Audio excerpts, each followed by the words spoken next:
Currently -1 feels like -5. Tomorrow we are getting 10 mils of rain, and the next day we are getting 10 centimeters of snow. So we got a lot of work to do today, Colin. Yeah. A little nervous. We're Colin and Paige, and this year we bought land to build a home ourselves. But right now we're building a little cabin to practice our skills because we're complete amateurs. Are you kidding me? Nothing's ever easy. We have to tear this all down. But we are slowly developing our skills. Everything from land development, operating machinery, and now construction on this tiny home. And with snow in the forecast, we're battling to get this thing weathered in. But because we don't know what we're doing, we're slow. Like, we don't even have our roof on yet. But that changes today. The amount of times we've put this tarp on. Yeehaw! Bye-bye. Ta-da! What do you do with the tarp this big, other than fold it properly? You let it dry out and then you fold it properly. Ah. Too much work to do. Bye-bye, see you never.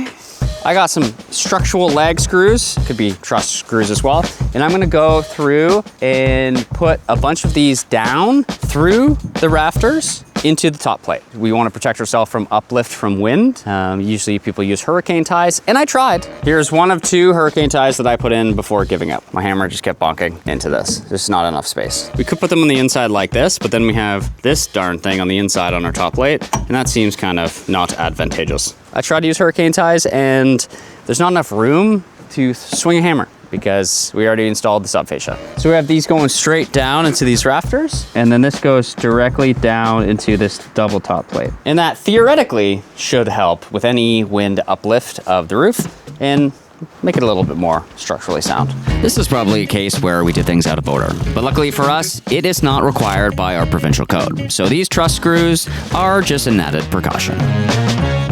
I should take a moment and show this cool little door I made. We got little hooks here. One on the bottom. Got a cool little door. Made like, almost like a little rivet type of things where like I supported it with tuck tape and you just put it over the edge. And then I also have one here for when you want to peel it back. And because we've already put enough other holes, we'll just tape it up when we're all done. And you'll never know it was there. Now is the tricky part of figuring out how we're gonna get the big pieces of sheathing up there. It's really tall. We could do ladder on top and push up. It'd work, but someone probably needs to be up. We could just push it up and huck it over. We could set up the scaffolding, which makes a lot of sense, but we have to deal with the rock pile. I think set up scaffolding on the end because we know we can get right up to it. I think a good place to start is figure out how to assemble the scaffolding. One step at a time, and then we'll figure out how to get the sheathing up, and then we'll figure out how to actually install it. I mean, when we're up there. We finally got ourselves a set of scaffolding. No more sketchy ladder situations. I've never set this up before. Can't be that hard, right? Do we need bolts for this? No, there's like pegs in it. Oh, can we get this done? Worst case Ontario, we just tarp it. Again. I don't want to tarp it. Non-option. This will hold it.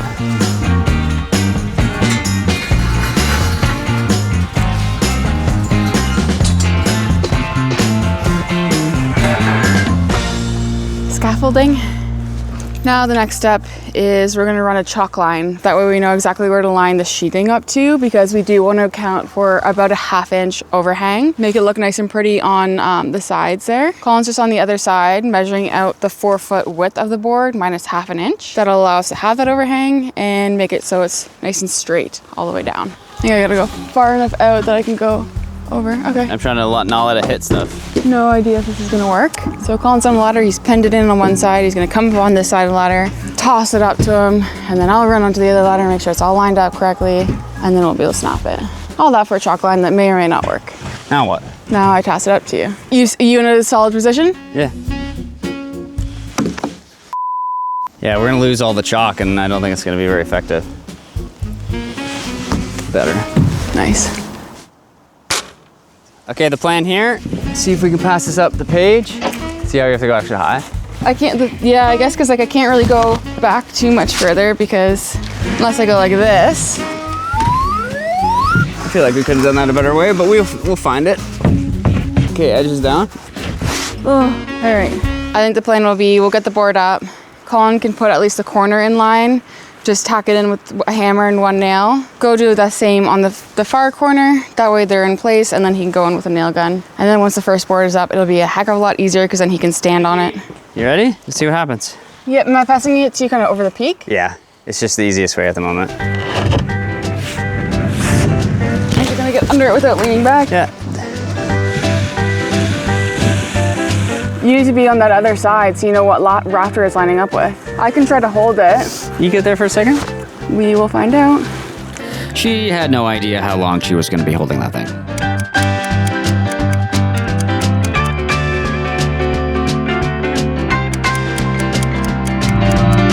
Oh, okay, you're good? Yeah. Slide her down. Slide her down. Can you kind of hold yourself in position there? Yep. I mean, that looks pretty good. My side's in. So we decided rather than cut it on the ground and potentially mess up the measurement, we're just gonna leave this proud and we'll come back and chop it off after. Are you able to hold it just like that? Oh. Yep. How's your overhang on the edge on that one side? On the front? Eaves end. Looks like 1.5 inches. You want to verify? 1.5 inches. Or is it a 1/2 inch? I think so. Yeah. Okay. Approximately. Looks good. We tacked some nails in the corner, made it perfect with the chalk line. Now it's holding itself, and now it's time to shoot.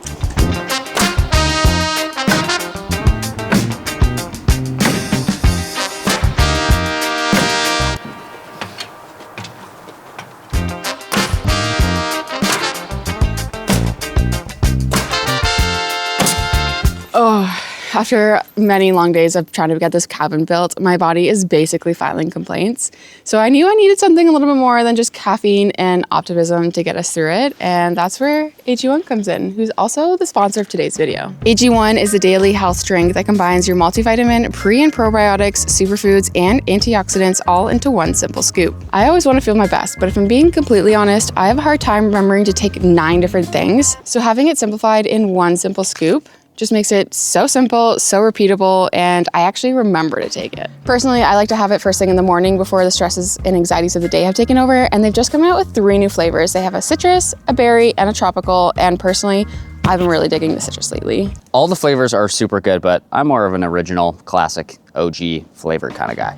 Every scoop of AG1 offers support for your immune system, gut health, energy levels, and provides you with daily nutrients to fill common nutrient gaps. We also love that AG1 is rigorously tested for contaminants and impurities to guarantee that you get the highest quality nutrients available. AG1 has their best offer ever on right now. If you head to drinkag1.com/Colin and Paige or scan this cool little QR code, you will get yourself the full welcome kit, a morning person hat, a year's supply of vitamin D3, K2, and you'll get to try their new sleep supplement, AGZ, for free. That's $126 in free gifts for new subscribers. So support yourself and your health this season and don't miss out on this fantastic deal. First sheet's up. I would call it a little clunky. It looks nice up there. It went up a little clunky. I think because the first one's tough, there's not actually anywhere that you can be up on the roof. Now that the first one is secured, Colin went up and he put a nice long piece of 2x4 into the sheathing. So they're screwed directly into the rafters. That way, when we go and put the next sheet up over the edge, it's got somewhere to sit up, then we can pull. But also, Colin can safely stand on that to give him some more space to kind of sheath the next one. It's just a bit awkward as well because we don't have any like ceiling joists that you could like stand on, or like when people install trusses, you can kind of like use the end plate and the trusses to kind of scatter. I'm just like, it's just empty space because it's all vaulted. So it's a little bit of an ako taco. Luckily, it's not the steepest pitch in the world, so that we have that in our favor, but I think we're trying to be as safe as possible. Again, we've never done this before, never roofed before. It's not the most lovely feeling being up there. We're gonna go the brace technique, and if it takes a little bit longer, so be it, because safety first. Ready? Okay, edges up, good. Just stand by. My nail gun's in the worst spot it could possibly be. Definitely understand why people get hoseless stuff now. Pneumatic tools are a pain in the butt. Oh yeah, way better with a 2x4. Okay, you ready? Yeah. Keep going. You're good.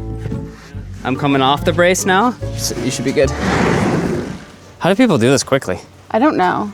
Well, They probably have like scaffolding all the way across. They've got trusses they can walk on. they've probably done it a million times. They're not clunky AF. Also, a teleboom to bring up all the sheathing. That would be nice. Ah, that made me scared. don't go over, please. I have the dual-sided ladder, so. It looks like less of an overhang. It's not enough. Shite. Okay. Oh, hello. I thought I locked it. Okay, you got it nice and tight? Yeah. If you're wondering, we tried to brace to hold it, and it didn't work. One is holding it. You just have to prevent it from swinging. It's actually bang on right there. I got it lined up. Yeah, it's bang on. In. You know, when we started framing, I never thought I'd find myself up here. Yeah. So that's cool. There's growth. It's actually pretty amazing how much better Paige is doing on ladders and how she's tackling it head on. But hopefully that scaffolding that we just got will make things a lot easier. All right, we've got 2 sheets down, 1 to go for this first row of the first side. Feels silly celebrating because we're just getting started. We're getting there. And the second row will be easy. The spacing between here is like 3 feet, 10 inches. And these sheets are 4. So we can't even like throw them up through the middle. We have to go from the outside. That's why we call it tiny cabin. She's tiny, that's for sure. What's tiny, sorry? Cabin. Oh. What else would I be saying? Oh, I wouldn't know.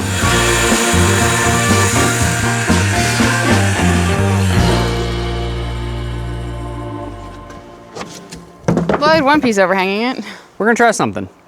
Instead of moving scaffolding, we're gonna use the ladder to slide up the piece. It's a real method, isn't it? It is, for people who are probably stronger than we are. Paige is feeling bold and daring and strong. And she's trying to face her fears head on, which is actually quite admirable. So she's gonna try. She's gonna push it up to the brace up there. Yes, I know we just got the scaffolding, but sometimes you just want to try to go a little bit faster, and ladders are a lot easier to move. Okay, you ready? The problem is some of these rungs stick out a bit. Hold the one. Yep. And then pull that one up. Yep, keep going. How you feeling? Strong and independent. Very weak. Don't lean too much. Wait. Yeah. A couple more rungs and we can whip it up. Final push. Ready? 1, 2, 3. How was that? That wasn't so bad. I mostly just wanted to see if I could do it. I could do it and I never want to do it again. Really? But that's cool, I did it. Thankfully it's just a small roof, but we are gonna have to do this on our main house eventually. Hopefully not race in the winter though. Paige, what time is it? 10 to 2. And how much sunlight do we have left? 3 hours. Do we need to get to work? Yeah, because we need to get the top row, the whole other side, and the underlayment on, or we gotta put the tarp back up. And we already said goodbye to it. Very dramatically. So cue construction montage. Work. Okay, that's enough. With winter fast approaching, the days are pretty short, and we have a lot of work still to do.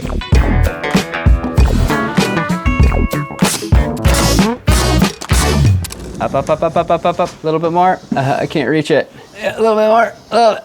Yeah. You okay? Yeah, my arms are just tired. My fingers are frozen. You strong.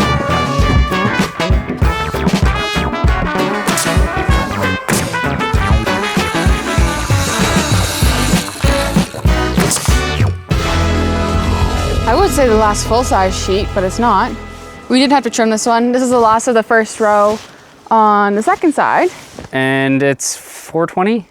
It's 3:23 and the sun sets at 4:59. Okay, let's pitter patter, let's get at her. Yeah, we're running out of daylight, but I think we can do it. You ready? Yeah. It's like last one, it's a slightly lighter than a full sheet. Oh, there we go. Holy frig. Okay. Oh no. Wait, hold on. Reset. You're gonna get hit. All right. Luckily OSB has a bit of friction. Is that the advantage of OSB other than the cost? I have not the faintest idea. And to be honest right now, I have not the faintest of shit. I'm just kidding. Just gotta dodge some bracing. 1 second. Oh my God, I can't wait for these to be gone. Holy smokes. Sorry. Oh, it's freaking bang on, dude. Sweet. Happen to just casually have it right on the spot. Hey, Everything is square. Everything is awesome. I'm not gonna wiggle too much on the You left. ever watch the Lego movie? No. I have with me the last piece of sheathing. Okay.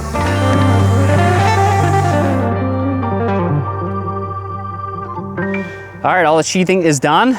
Now we have on this side 2 cutoffs that we're gonna try to make with our little circ saw, and then it's underlayment.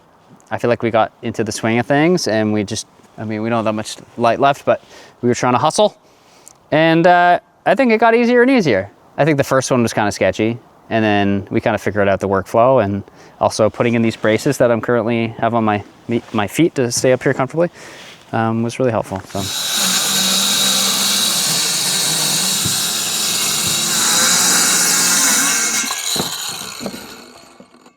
Bye. Bye. All our sheathing is up, which is a feat in and of itself. We are still hoping we can get the underlayment up today. Still very hopeful. We got a little bit of light left, so we're just gonna go ahead and get started.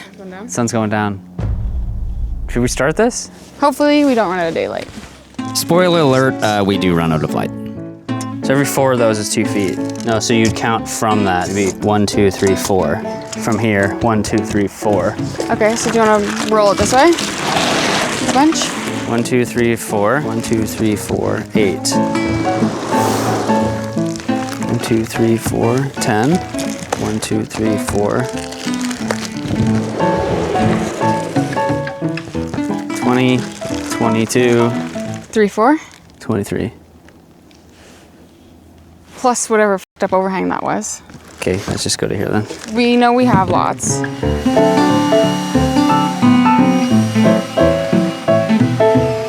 Do you think we're done, dude? Yeah, as we're removing those braces and cleaning off the roof, like we just do not have enough light left, unfortunately. I still think we did a pretty solid job today. Like it looks fantastic. Yeah. And you crushed it up there, dude. Wasn't so bad. I think it's all about getting foot braces and stuff though. Yeah. I think if we had better weather this week, if we had more light longer, we absolutely could have gotten it done, but. Yeah. All right. Hopefully this is the last time we ever see this tarp. We have a couple things to address. One being our nice little teeny weeny sub fascia. It's too short. It's a little bit too short for the width of the rafters because obviously if you cut a rafter on an angle or a board on an angle, it's gonna be longer than the width of what the original board was. We used 2x6s. It ends up being slightly longer than the 6. Well, 5.5. We also probably didn't need to cut them on an angle and could have dropped them a little bit. Maybe if we had 2x8s. But all of it doesn't matter because it is going to be the sub fascia and we're gonna put nice beautiful wood over top of it today. So it's a whoopsies, but I think it's okay. Now let's go show you another one. One thing we wanted to address was in our comments, lots of people pointing out that we put this down upside down, which I can confirm we definitely did it upside down. Well, not upside, backwards. Inside out. Inside out. I think many house wraps, you're not supposed to do that. We did look it up in advance that it was okay to do that. And I just want to clarify that I did confirm because I called DuPont directly and asked if it was okay. And the guy laughed at you and said, oh, you're gonna have to rip it all down, bud. Yeah, and he was joking. And then he said, no, it doesn't matter. The only reason why we like the logo out is because we pay for the ink. So in our case, this is okay. The last point we want to clarify is we are well aware that we haven't added the blocking between the rafters at the top plate, which is usually done before sheathing, and that's not the most ideal to do it afterwards. But to be honest, nothing about this is ideal right now because we are absolutely racing the weather. We just need to get the roof on. It will add a little bit more frustration probably, but we can go back and add it. Our priority right now is just get the roof on, weathered in, and then we can sleep at night, truthfully. We are losing sleep over not having this closed in yet. So priorities, none of it's ideal. We recognize that. We'll get there eventually. Speaking of roof, today's task, install our finished fascia so that we can get the drip edges on so that we can install our underlayment when that sun comes around and it's warmer. And then we're one step closer to having a roof on and then we can go to sleep. Yep, your nose is red from the cold. Yeah, I'm freezing. Got hand warmers, toe warmers, long johns, leg warmers. Luckily what we're doing today requires some heat. So the first step is grabbing our raw wood from our truck because we got to rip it down to 6.5 inches. for our actual fascia, we are using this nice 1x8 raw pine, and we're gonna burn it down. So you're gonna burn it down? Burn it down, burn it. You like burn down the whole cabin? Burn down the whole cabin. You're gonna burn it up. You're not gonna burn it down. We're gonna burn it up. Well, I guess what we're gonna do first is we're gonna rip it down to size, and then we're gonna burn it up. And we'll put it up. Yeah, this is just gonna cover that funky looking subfascia, and it'll look really pretty, hopefully. Are you gonna do the table saw? Should you fascia your fears?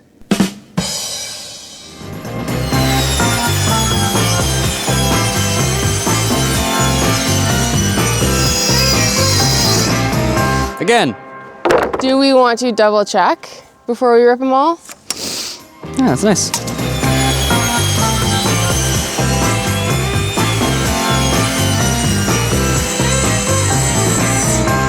This smells delicious. So considering it's most of the time below freezing temperatures, it's not really a great time to paint. Stain won't take, oil doesn't take very well, paint doesn't take. So we're gonna burn our fascia boards because that kind of works in this temperature.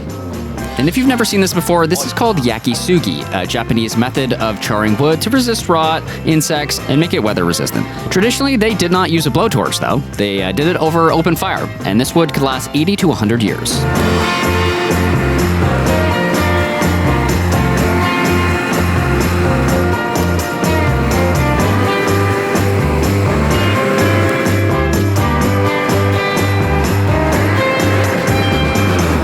Well, the fascia's all burned up. Guess now it's time to see what it actually looks like. Who knows? Should look good. I don't know. We'll find out. Oh, baby. Does it look nice? It is. Yeah, it does. It looks very nice. That's fantastic.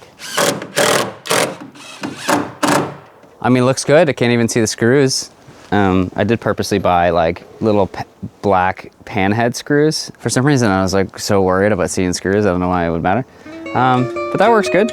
Overall, we think this looks really good. And I don't know, there's something about it and the fact that using like an old traditional method that makes it really cool. This is gonna look sick. Yeah, imagine all the siding though. I'm excited.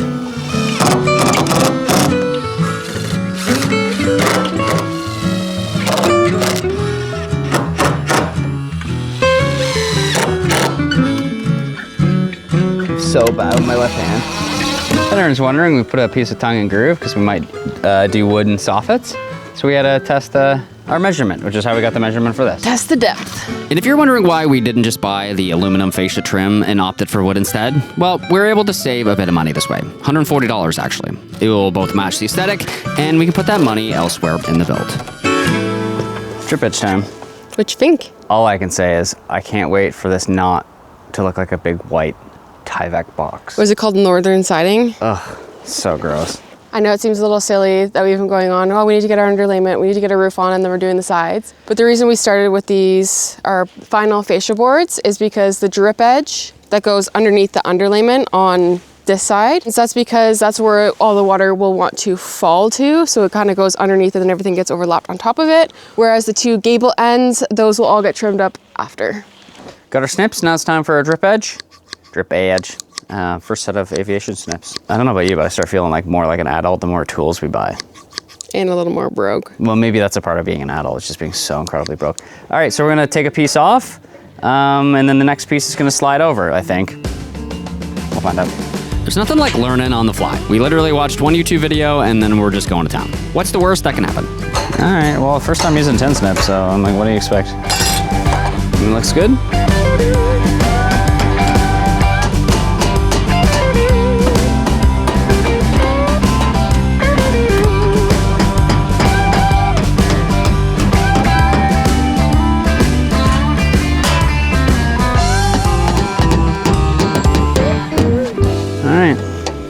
That means underlay. Underlay. Some could say underlayment. I mean, I think it looks pretty good. Not bad for a bunch of noobs.